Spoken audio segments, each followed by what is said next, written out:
Hi everyone, hope you all doing good. Imran Khan जब वज़ीर आज़म बने थे 2018 में और उन्होंने बड़ी ज़बरदस्त स्पीचेस दी थी अपने पावर में आने के बाद, तो लोगों ने कहा था जी ये होता है लीडर। और उसके बाद over the course of years 2018 से लेके जब तक वो पावर में रहे हैं, तो हमेशा से ही कहा जाता था ये होता है लीडर, आंखों में आंखें दिखा के अमेरिका से बात करता है। Absolutely not.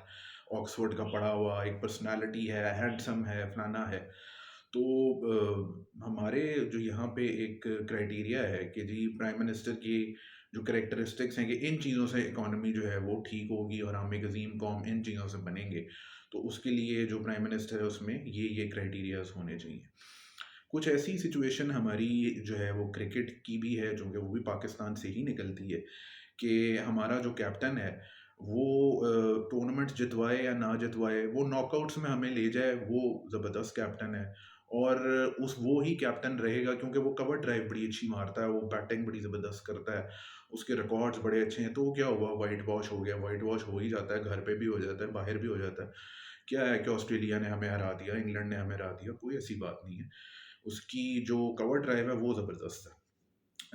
Well, keeping these points in mind कि शाहीन शाह अफरीदी ने जो ट्वीट किया उसके ऊपर मैं आऊँगा। एक ज़बरदस्त बॉलर, T20 फॉर्मेट हो, टेस्ट मैचेस हों, वनडे इंटरनेशनल्स हों, वो वाहिद बॉलर है जिसने हर फॉर्मेट में कंसिस्टेंसी से क्रिकेट खेली, विकेट्स ली, बेहतरीन बॉलिंग की, ज़बरदस्त उन्होंने जो है वो काम किया।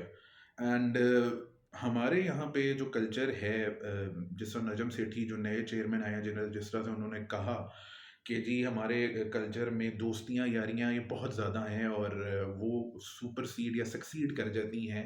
मेरिट पीछे रह जाता है, लॉजिक पीछे रह जाती है, सब पीछे रह जाता है। और एग्जैक्टली ऐसा ही हुआ है। दो ऐसा नहीं है कि नजम सेठी के दौर में ये नहीं होगा, ये चीज़ें अब भी होंगी। ये निकलना बहुत मुश्किल है। लेकिन जब ये एक्सीड कर जाएँ बहुत ज़्यादा, ज़रूरत से ज़्यादा, तो फिर आपका काम होता है ख़राब। एंड बाबर आज़म ने दोस्तियाँ, यारियाँ इन चक्करों में जो निभाई हैं, अपनी कैप्टेंसी का भी बेड़ा गर्क किया, इलॉजिकल डिसीजंस लिए। एंड उन्होंने अपना एक जो इमेज था इतना अच्छा, उसको काफ़ी ख़राब किया। Coming back to that tweet जो शाहीन शाह अफरीदी ने किया कि जी सोचना भी ना। अब उन्होंने इतना बढ़ा-चढ़ा दिया बाबर आज़म को कि जी कैप्टन होगा तो यही होगा और मैं इस वक़्त स्ट्राइक स्टार बॉलर हूँ, तो मैंने भी ये कह दिया तो इस बारे में आप ना सोचें। दिस इज़ एब्सोल्यूटली मतलब बोंगियाँ मारना और इलॉजिकल, कोई प्रोफ़ेशनलिज़्म नहीं है कि आप इस तरह से आके ट्वीट कर रहे हैं दुनिया के सामने, सबको बता रहे हैं कि जी मैं तो इस बंदे के साथ खड़ा हूँ, चाहे न्यूज़ीलैंड भी हमें व्हाइट वॉश कर दे, चाहे हम अगला पूरा साल व्हाइट वॉश हो जाए। क्योंकि वो हमें नॉकआउट टूर्नामेंट्स में लेके गया है, नॉकआउट स्टेजेस पे लेके गया है, सेमीफाइनल फाइनल तक, ये क्राइटेरिया, वो भी T20 में। वनडे में नहीं, वनडे में देख लीजिएगा क्या किधर तक वो फाइनल जितवाते हैं कि नहीं। तो आई थिंक इन चीज़ों के ऊपर जो है वो हमें सोचना चाहिए कि ये चीज़ें आपकी ट्रेनिंग का, आपकी ग्रूमिंग का हिस्सा होती हैं।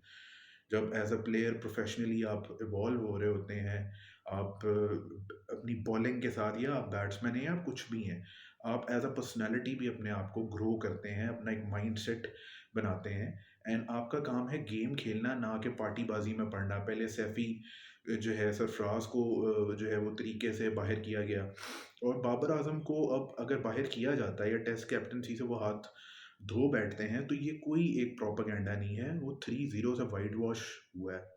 उसके अलावा श्रीलंका में आपके सामने था। टीम सिलेक्शन जो हो रही है उसमें ब्लडर्स बज रहे हैं। बिल्कुल उसकी कोई सेंस नहीं है। जहाँ पे आपने किसी बंदे को निकालना हो, फवाद आलम को आपको नहीं पसंद, आपने उसको फारिग करना है, आप वहाँ पे मेरिट ले आते हैं। रिजवान आपको बहुत पसंद है, उधर आपको कोई मेरिट नहीं नजर आता, आप मैच पे मैच खिलाई जा रहे हैं, खिलाई जा रहे हैं, खिलाई जा रहे हैं। एंड आपका वही रमीज राजा वाला जो माइंडसेट था, शॉर्ट लिव्ड, छोटा आपका जो है ना वो गोल और टारगेट होता है कि जी T20 माइंडसेट है आपका, और वही आप टेस्ट में और वनडे में चलाने की कोशिश करें और आप पिटेंगे अगले साल, क्योंकि अगला साल T20 का नहीं है।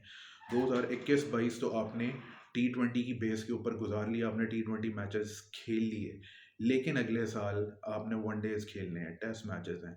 So you can't just brag about के T20 की बेस पे ही आप सब कुछ जो है वो करते रहें। तो आई थिंक कि it was quite non professional of Shaheen Shah Afridi, और उनको फ्यूचर में चूँकि उनके होने वाले ससुर जो हैं वो भी अब चीफ सिलेक्टर बन गए हैं, तो जो वो ट्वीट है वो फिर डिलीट उन्होंने की है।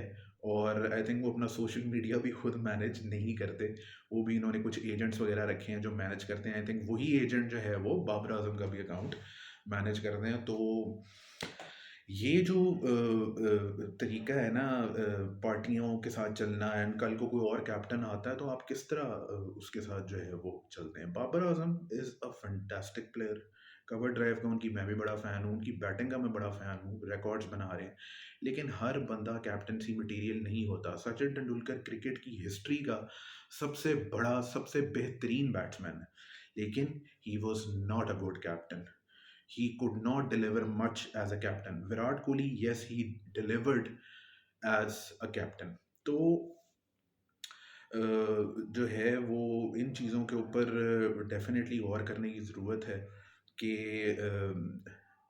तो इन चीज़ों के ऊपर डेफिनेटली गौर करने की ज़रूरत है कि हम पार्टियों में और साइड पे मतलब कैंप्स में ना बटें, और अपनी क्रिकेट के ऊपर गौर करें। शाहीन शाह अफरीदी भी कल को इंशाल्लाह कैप्टन बनेंगे, तो ठीक है, यू शुड सपोर्ट, बट आप इतना बायस ना हो जाएं कि आप बिल्कुल ही उसको मतलब सर पे चढ़ा लेंगे जी, ये है तो हम हैं, ये नहीं है तो हम भी नहीं हैं। तो hope that we do not see such stuff again in Pakistan cricket. Thank you so much.